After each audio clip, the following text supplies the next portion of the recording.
Hi guys, the Ethical Investor here, and today I thought it would be a good idea to cover the basics of ethical investing.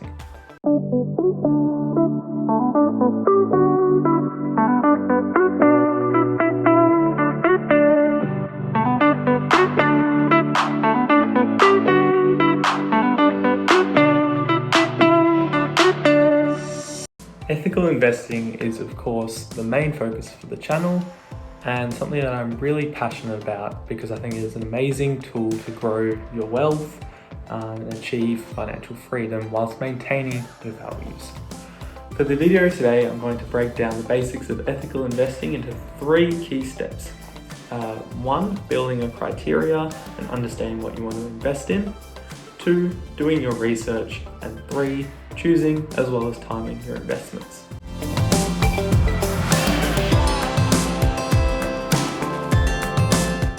The first and arguably most important step in your journey to ethical investing is to build a criteria for yourself. Now you can do this in a number of ways. You can quite literally build a criteria, write it down and then place judgments on your investing options. Or I would say another slightly less time-consuming way, which I personally use, is to have an idea in your head of the types of investments you would like to engage in. So for example, I personally am a strong advocate for environmental protection and issues like climate change and environmental degradation.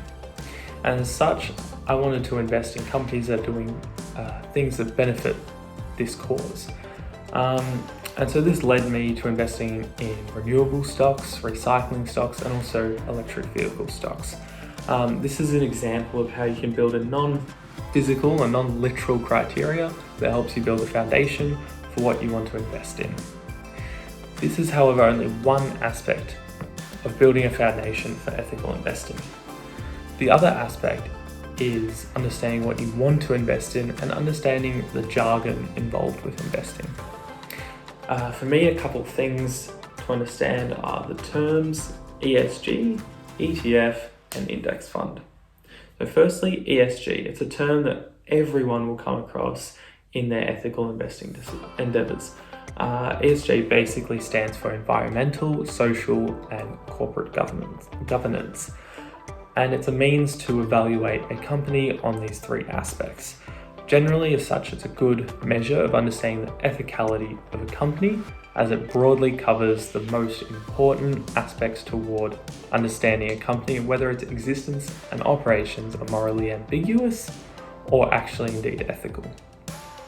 Now, I must say, I personally like to use ESG as almost a screener, but there are 2 critical issues at hand with using ESG as a means to choose what to invest in. The first issue is that it can be difficult to determine the validity of ESG claims at times, and as such a company must be analysed individually as well before you can say it's truly ethical, or it is within the broad scheme of what you want to invest in. The second issue is that through ESG investing, you may not actually be investing in a company that is doing good things for the planet through their operations. For example, Microsoft is an ESG company. However, unlike, let's say, First Solar, it isn't directly involved in environmental issues. Moving on to the other 2 terms now though, ETF and index fund. So an ETF is an exchange-traded fund, which is a fund of stocks that's compiled together with a certain weighting depending on which stocks it wishes to have the most of. Generally, these will follow an underlying benchmark, and it is in fact actually the same thing as an index fund. They're just 2 different words for it. What they are though is, I think personally, a great way to diversify your portfolio if you don't have the sufficient funding to do yourself, to diversify your portfolio yourself through individual stocks. So when you're buying an ETF, for example, let's say they might have 100 different stocks and you pay $40 for 1 share of this exchange-traded fund. You are in turn getting a small portion of each one of these stocks, which is all being compiled together. Whereas if you were to try and invest in all 100 of these stocks, let's just say 1 share in each of these stocks, it would be way more expensive. For example, let's say an ETF has Tesla as its number one weighted thing at 5% weighting. If you were to buy a stock of Tesla, it would now cost you over $1,000, whereas this ETF may actually only be worth, let's say, $50. However, it's still involved with Tesla.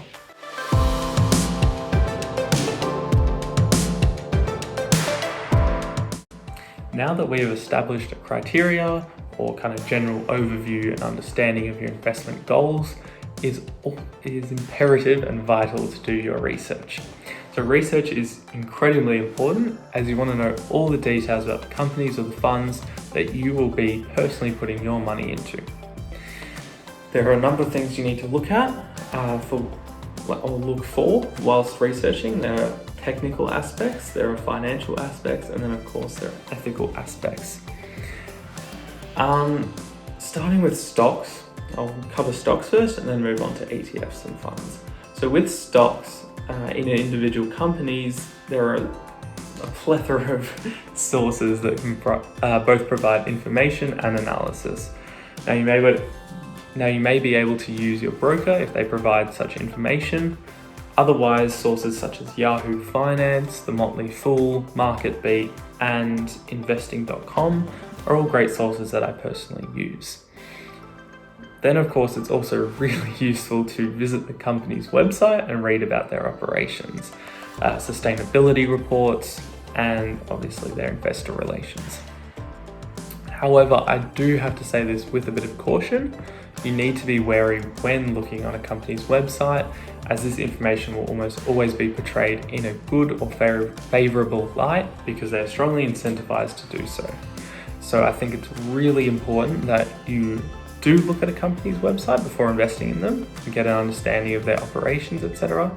But it's also vital that you do look at objective sources that are either providing purely statistics and information about the financial and technical analysis of a company, or a website such as the Motley Fool, which provides more fundamental analysis and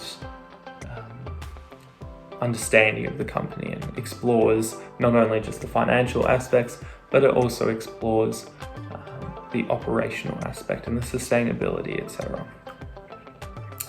Now moving on to funds. So my personal favorite websites to analyze funds are the two websites ETF.com and ETFDB.com.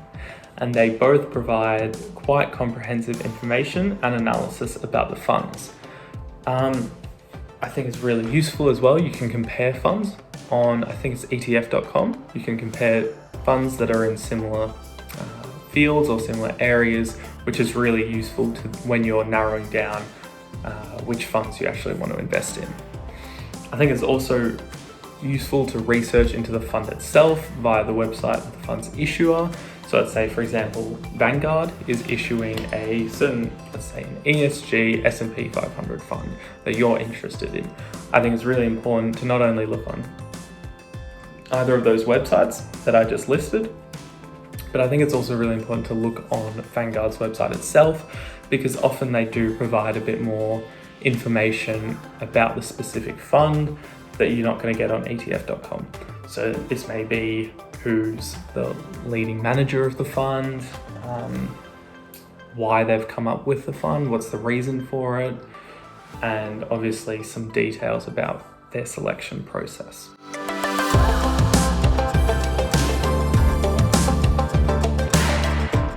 Okay, so once you've done all your research, you can then compile a list of the stocks and funds you would like to invest in. Now, an important lesson I learned from the great Warren Buffett, I'm pretty sure it was him, is that it's actually really important to time your investments, regardless of whether they are lifelong investments, which I think for him personally are his favorite types. But initially I made the mistake of just investing in things straight away that I liked, thinking in the long run, of course, that they should lead to solid returns. However, what I've learned is that it's incredibly beneficial to wait to invest in if a stock is at its peak, for example, because more likely than not, there will be some selling in the near future which will enable you to buy the stock at a significant discount in comparison to what you would have bought it for. For example, I think a great example, because I almost invested in this stock when it started peaking, was actually the company EVgo. So I'm not sure if any of you have heard of the company, but I do think it's a really cool company, and it's going to be a leader in the transition from ICE, so internal combustion engine cars, to electric vehicles. And so what they do, they build fast charging stations. I think they're mainly in the US, and these stations actually run completely on renewable energy, which is really cool.